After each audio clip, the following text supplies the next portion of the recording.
To me, intervention is the most profound act of love. But at the time, it seems the most hateful. My son says, Mommy, Daddy didn't take us to school today. He's been busy building this machine in his head to stop the little man from talking to him.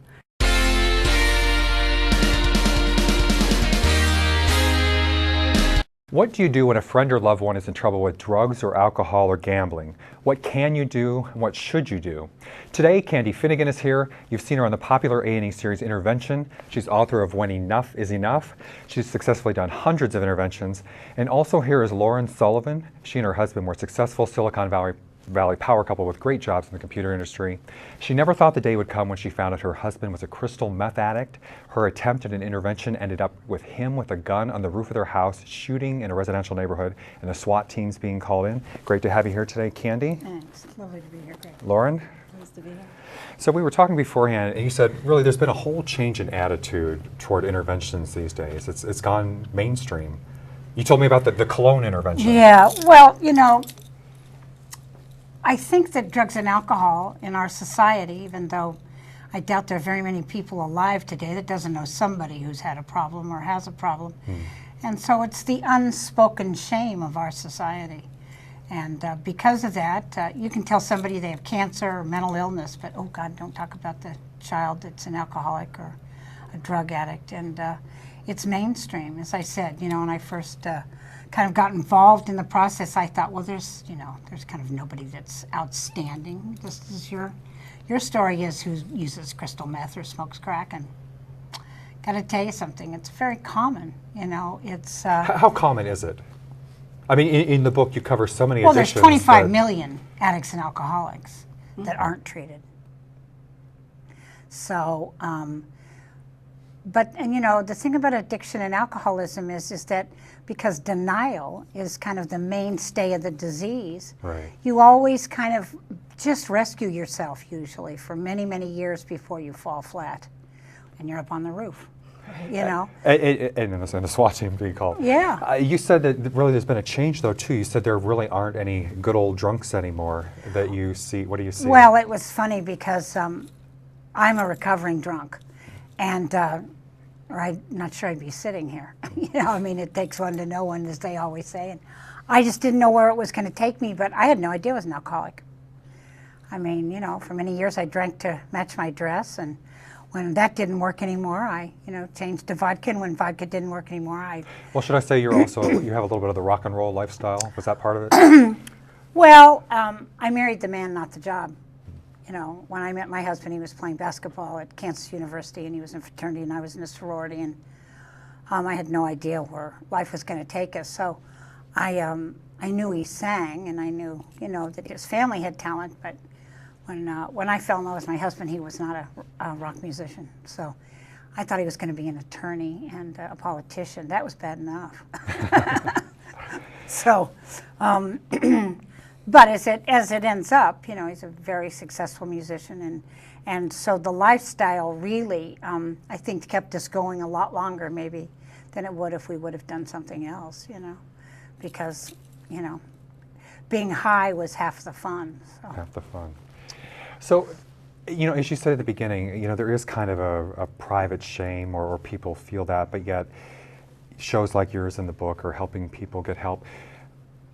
But I guess what I'm saying is, when does somebody need help, and when do they need an intervention? Because when is it sticking your nose into somebody else's business, and when is it saving their life and doing the right thing? Well, if anybody's involved in heroin or crack cocaine, that's not kind of a really fun, cute drug. I mean, if you have a kid that's 18 years old and, you know, his grades are good and he's smoking grass on the weekends and can't wait to go, you know, to college and drink some beers, I think I might sit back and let him do what he needs to do. Because I would say a tremendous amount of people, probably 70% of everyone, they've had enough, they stop. But when you've had enough. When enough is enough. Yeah, I mean, and there's all different ways. I think when I had actually named the book something else, and the publisher went, oh, that sounds like a bad murder mystery. and that was kind of stranger in the room, because I, as an interventionist, am always a stranger. The drug addict, alcoholics become a stranger. The family is estranged. So I thought, well, that's so clever. And they went, no. So, you know, I tried to think of something that I hear at every intervention, and it's usually, I've had enough. Not that they've had enough, you know, the addict alcoholic, but I've had enough. And when is enough enough? If they hit a bottom, and I think it's a very personal responsibility. To me, intervention is the most profound act of love. But at the time, it seems the most hateful. Lauren told me before the show, she said, I wish I had had Candy's book. What was your situation? You had the power jobs in Silicon Valley, making good money, and everything was looking great? This wasn't supposed to happen to us. I didn't know anyone who had this kind of experience. In fact, when we were actually separated when all this happened, but he began to act bizarrely, and my first thought was, oh my God, he's sick. He's got a brain tumor or something, because his behavior was so bizarre. It never crossed my mind. No idea. No idea. I didn't have the experience to be able to make the connection. And so... How did you find out it was crystal meth?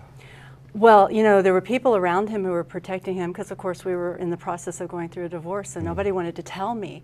And the only way I found out that there was something really serious was when actually my children were spending their weekend with him, and I got a phone call on a Monday morning when I was at work, and my son says, Mommy, Daddy didn't take us to school today. He's been busy building this machine in his head to stop the little man from talking to him. Wow. And I completely flipped out, and I thought, there is something really, really wrong here. And of course, I dashed out the door and got my kids out of there. But when I got there, there were, you know, all the electrical outlets and the walls were torn out, and he was saying he was busy looking for listening devices. He was going through the whole paranoia thing. And it's very common, you know, I have to say probably methamphetamine, an enormous amount of time in the proper fields, and it isn't looked at, is diagnosed as clinical schizophrenic. Really? And that you had, because you hear voices, you are delusional, you're paranoid, and those are all the same signs. So I think that what's a wonderful, you know, man that you fell in love with and married and you have children with, what's he doing crystal meth? Because it's really addicting. You don't kind of dabble in it. Well, it's interesting because you had different reactions. On the one hand, I think you said a therapist said, look, he's either going to end up homeless, jail or dead. So those are the three get out options of town. for everybody. I was told that, and I was like, oh, no, that's not going to happen. You know, he's not going to be homeless. He can't go to jail, and you know, I certainly can't let him die. He's the father of my children. So I went into this major rescue mode, and I was going to, you know, put on my cape. Call that codependent. Well, yes, I admit I'm guilty. But then when he was in jail, I think you said maybe you were a little bit tempted to leave him there, but people say like, no, he doesn't belong in jail. So you had some people telling you to get out of town, but others trying to get you to bail him out, or is that? Right. Oh, yeah. And he actually had a brother who had been a drug addict, and he was now in the business of helping others. And he said, leave him there. It's the best place for him. Well, a well-meaning friend bailed him out. And in retrospect, staying in jail long enough to get his senses about him and be able to get into rehab would have saved a whole lot of drama. How did you eventually try the intervention? What led up to that, and when did it occur? I tried many things. I tried first doing it myself, which was, of course, very ineffective. You know, the begging, the pleading, cajoling. Heard that voice. The threatening, you know, and all that, and it didn't work. And so we tried setting one up with a hospital. We had it all set up. We had, you know, the time, the date, all the important people in his life, and all we needed to do was get him there. And when we had it all set up and we went to go get him, he magically disappeared off the face of the earth. We couldn't find him. And, you know, it was just one frustration after another. And finally what led to the actual event was he was just going nuts. He was very delusional and just acting crazy. He lived in a small condo building and was running around the building, pounding on the doors saying, you know, is my son in here? I think my son's been kidnapped. And of course, he was with me. He was with me, and he was just having these delusions and imagination going wild, and it was scaring the neighbors. So they called me and they said, you have to do something. You're his wife. You're the only one who can make this happen. And so they told me even who to call. There was a mobile crisis team in San Francisco. psychiatric evaluation. So you all show up and he Two- invites you in? Two psychiatrists, and we met at his home, and I remember driving up that day and this horrible feeling that I was going to be too late. This horrible feeling. And we got there, he opens the door, welcome, grandly, invited us up the stairs. He wanted us to witness this incredible ceremony he was doing, and let me get some glasses of wine. You guys go upstairs. First, I had to call the president and the Pope. You don't know how the president and Jesus Christ are the two main people that come into psychotic methamphetamine users. So you hear that a lot. A lot. We'll be right back. Tomorrow might be your only opportunity as a family to come together and go, we've all made mistakes, but I'm not making them anymore. You're going to have to make that promise to her tomorrow. I will always want you to do things with me, but at the end of it, what I get to say to you is, I love you. That's all she wants. And she's still your girl.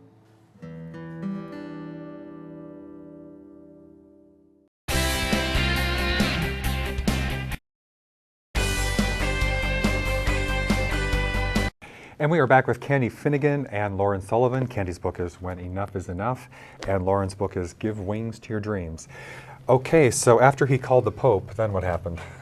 Well, we did as he bid. We went up the stairs this was a roof deck in a home in San Francisco, and we went up the stairs, and as I went up the stairs, I spotted a rifle and a box of ammunition at the top of the stairs, and I completely freaked out. I grabbed the rifle and the ammunition, and I found a place to hide it.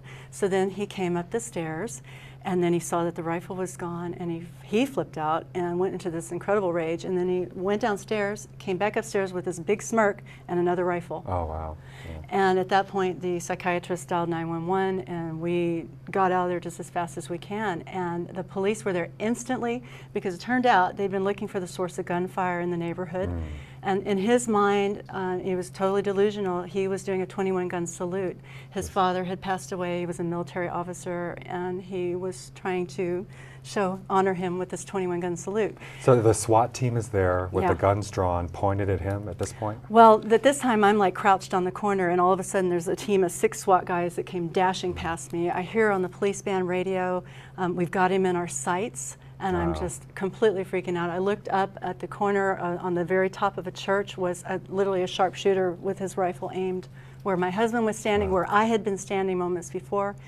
And I had gone there to save him. I'd gone there to rescue him, and at that moment I thought I had killed him. It could have been shot very easily, Oh, but very how did easily. he not, how Well, did they finally? that was sort of the twist in the intervention that seemed to go very bad. The fact that I had gone there with the psychiatrist, when they called 911, they explained the situation. He's grandiose. He's not having criminal intent. And so I think, and I've always felt that probably prevented it from being worse. So they got him to surrender? They did, and okay. it was without bloodshed. And the fact that I guess I took the bullets, he had nothing to shoot with, so he had set the rifle down. So Candy, taking this back a step further, your husband, and maybe you're going through a divorce, your husband is hearing voices that says, or he's building a machine to stop the voices. What do you do, taking it back? Well, in some situations, actually, to be quite honest with you, everything that came down was the way this intervention was supposed to be. So her instincts were good. I mean, Yeah, she was, it's really funny because there's a part of intervention that's a corporate intervention. And men will walk over their wives, their kids, their dogs, everything, but have them threatened by their job, and it's about the only thing that'll stop them.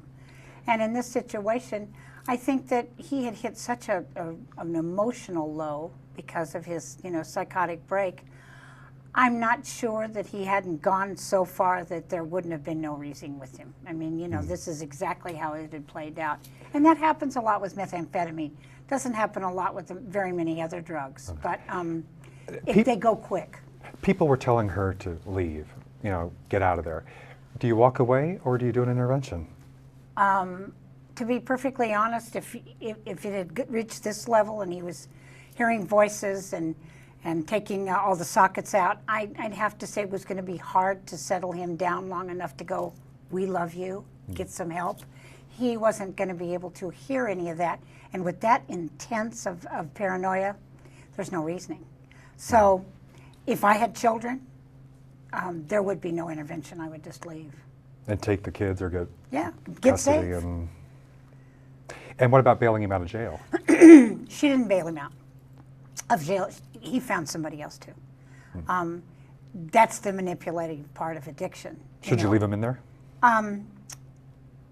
If I could have gotten a 5150 hold on him through a psychiatrist and had him immediately taken into custody into a mental institution, yes. If not, no. Yeah, that's not what happened. But, you know, usually they don't keep you longer than 24 at the longest. 24, if it's on a weekend, maybe 48 hours. They're not even detoxed by that time. So he's in there like stirring up a whole lot of stuff. You know, don't you know who I am? You know, he probably said, you know, I'll be right back. I'm going to call the Pope. And, and they're used to it. They're used to it. I mean, he wasn't the only one in there detoxing off of meth. Now, he disappeared earlier when you tried an intervention at one point, right? Yeah. How common is that? I mean, how often do the people just split when you're trying to do something, and how often Well, are if they it's really... well planned, very rarely. But they were doing it at the place. They were doing it where they were taking him. So just on the fly, wasn't enough Yeah. time to really come up with some You kind don't of... invite somebody to their own hanging. And then, oh, by the way, could you bring a rope? Well, and you said if you have to, you lie, if you will, or if you have come to, up you with have a- to lie. You have to lie. If their lips are moving, they're lying. So you got to, you know, raise the bar to their level, not to yours. So with all of the experience in the book, I mean, what is an intervention by the book? When you've got him there in the room, what are you going to do? What are you going to say to him? Well, to be honest with you, as an interventionist, my calling is to intervene on the family and the people that love the addict alcoholic, or the compulsive overeater, or the anorexic. I mean, it's very difficult. I can't intervene on them. I don't know them. So you're just there to help the family and the I friends do spend the... anywhere between 4 and 5 hours with the people that are going to participate. And it's well scripted. Everything's been talked about, from if he walks out the door, who's going to go have a cigarette with him. Because as an addict, it's so unpredictable that I have to predict and stay in charge of the intervention. So you have them read statements Yes, I saying do. 3 what... statements. the- I have seen your alcoholism and addiction affect your life. I've seen your alcoholism and addiction affect my life. And the enabling stops today. If you choose not to go into recovery today, there are consequences. It has to be a today thing, because addicts live just for that day, to get high. And then tomorrow they'll quit, or tomorrow they need more, or whatever. So you have to have it be a real kind of present So right emotion. then and there. And if they say they'll go tomorrow at 4 o'clock, and they think it's the last time they're going to get high, you'll go and they will have gotten high the last time. That happened in our case numerous times, of, you know, being convinced that, oh, and he saw the light and he was going to do it himself, and of course he didn't. There is no self. Yeah. He's lost self. And now, but you also have a chaser who goes after them if they run away? Well, I would like to call it a friend, not a chaser. But chaser is the word you use in the book, Yes. right? Yeah. Well, but I'm saying, you know, if it was me, I can't chase him. You know, I always have everything lined up for the people who are calling after him, are people who love him. And that person is not to stop them, but it's just to tell them what It's happens. to tell them if that they- nobody's mad at you. What we need for you to see is what you are doing, and who you think you are is not who we know you are. And how often does this really work? I mean, do people just say... 92% of the time. 92%. And I think a good point you made in the book, though, too, is sometimes that even if the intervention isn't successful, The intervention's always a success. there's a change in the behavior in Well, some way. there's no that more something- whispers, no more secrets. And the family comes together to know that they haven't done anything wrong. When you join a family in for an intervention, there's so much shame and blame involved with these people, and they don't even get to get high. They What I just thought live was in this. interesting about your story, you said, you know, you held it together so much to help your ex-husband and to get the kids through it, but then once it was over, you kind of You fell apart. Completely. because... I completely fell apart. I just lost it, and chronic fatigue, post-traumatic stress, PTSD is huge. digestive problems. I mean, and you know, I had a very responsible job, and I was traveling around the world, or supposed to, and I reached a point where I couldn't make my body get on that plane. And at that Could point, hardly probably make your body get out of bed. well, that's about right too. You know, and I was going to work with, you know, this frozen face, you know, trying to hide behind the mask, and that was something that we talked about earlier. It's like, you don't tell anybody, because, you know, the shame. And when I finally did tell someone, she had the same issue with a family member, and then we had each other to support. We are not alone. Yeah. Do you see that a lot where, again, once the family's gotten that person through it, then they have their breakdown, if you will? Or how do you help the family? I have to be honest with you. Because I've intervened on the family, I don't leave the family forsaken. You know, it's my responsibility to make sure they get to Al-Anon and Nar-Anon, and they go to therapists who understand addiction, because if things don't work out well, it's your fault. And if things do work out well, then it's still your fault. We'll be right back. Hi. Hi. Welcome. Hi. We kind of wrote letters and put down thoughts yesterday. And so everybody's going to read their love and their thoughts to you. There has to be kind of a solution to the problem. What would be the best thing for you so that you can have the life you want to have? Not necessarily the life they want you to have, but because they all want you just to be happy. Hand one of those to your dad.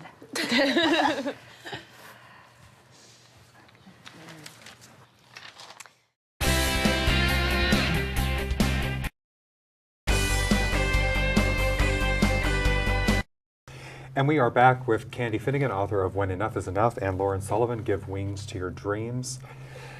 Okay, so it sounds easy on paper that you're going to do an intervention, but what are some of the logistics? I mean, some of these programs, people are going in, you recommend like 90-day treatment programs. I mean, how do you afford it? I mean, imagine that's a problem for a lot of people. Well, I'm going to be really honest with you. If you want to find help, you can find help. It's not easy, but there's county mandated. If you have a little bit of time, you can get people on Medi-Cal, Medicare. I mean, it just depends on if you are serious. If you just want to get rid of them, you're up against a lot. I mean, because of Prop 36 here in California and a lot of other places, there aren't very many beds available anymore. If you have any kind of insurance, you need to call. You know, I think treatment is essential to get you off the street. And you prefer inpatient? Absolutely. So, and Absolutely. But all it really is doing is getting you off the street, away from your drug of choice, whether it's alcohol or drugs. I mean, it gives you 30 days to know, kind of to defrost. That's the only thing I can say. The rest of your life, you have to make a commitment. And you have to get help. I mean, you have to go to 12-step. If you have dual diagnosis problems, you have mental issues, you have to get, a therapist. You might, D.D. Hirsch. There's a lot of community service. You just haven't ever looked for them. You just want somebody to walk in and go, here's $60,000, take them to treatment, God bless. Those people, to be honest with you, probably have a lot harder time because it's a revolving door. They can go in and out and in and out and in and out and in and out. And I always say people have one shot, when the truth is that you spend your life fighting this disease.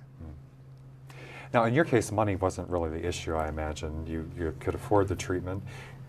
How did you go from the the SWAT team taking him off the roof? Did he end up in some kind of treatment? Well, he ended up out of jail for about a year. It had a lot more drama and trauma, but he ended up in jail one more time with no option for getting out on bail, and that ultimately led him to a judge sending him to a rehab, and he did come out of it, and he left the state and went to live with his family. And it's been 8 years, and he has done the impossible. He stayed clear of crystal meth. He's living a productive life. Is he in recovery? Well, always, I guess. Okay. Well, because a lot of people stop doing crystal meth but still think that it's a good idea to have a martini. As far as I know, no, but he's never been the same. It does something to you mentally, it does something to you emotionally, but he is able to be productive, and he's channeled his energies into a creative business. So I'm real proud of him.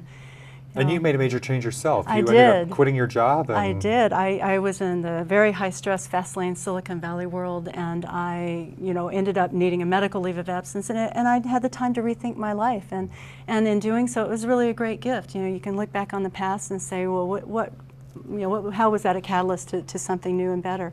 And I went down the road and became a life coach. I'm a women's retreat facilitator. And your book, Give Wings to Your Dreams, came out of that? Yeah, and what it's about is helping women who are going through some kind of midlife crisis. It's not necessarily the made-for-TV movie drama like I went through, but there's so many things that derail us in midlife, and it's an opportunity to start fresh or to move off in a new direction, and that gives me incredible joy. So I wouldn't probably be here had I not gone through what I went through.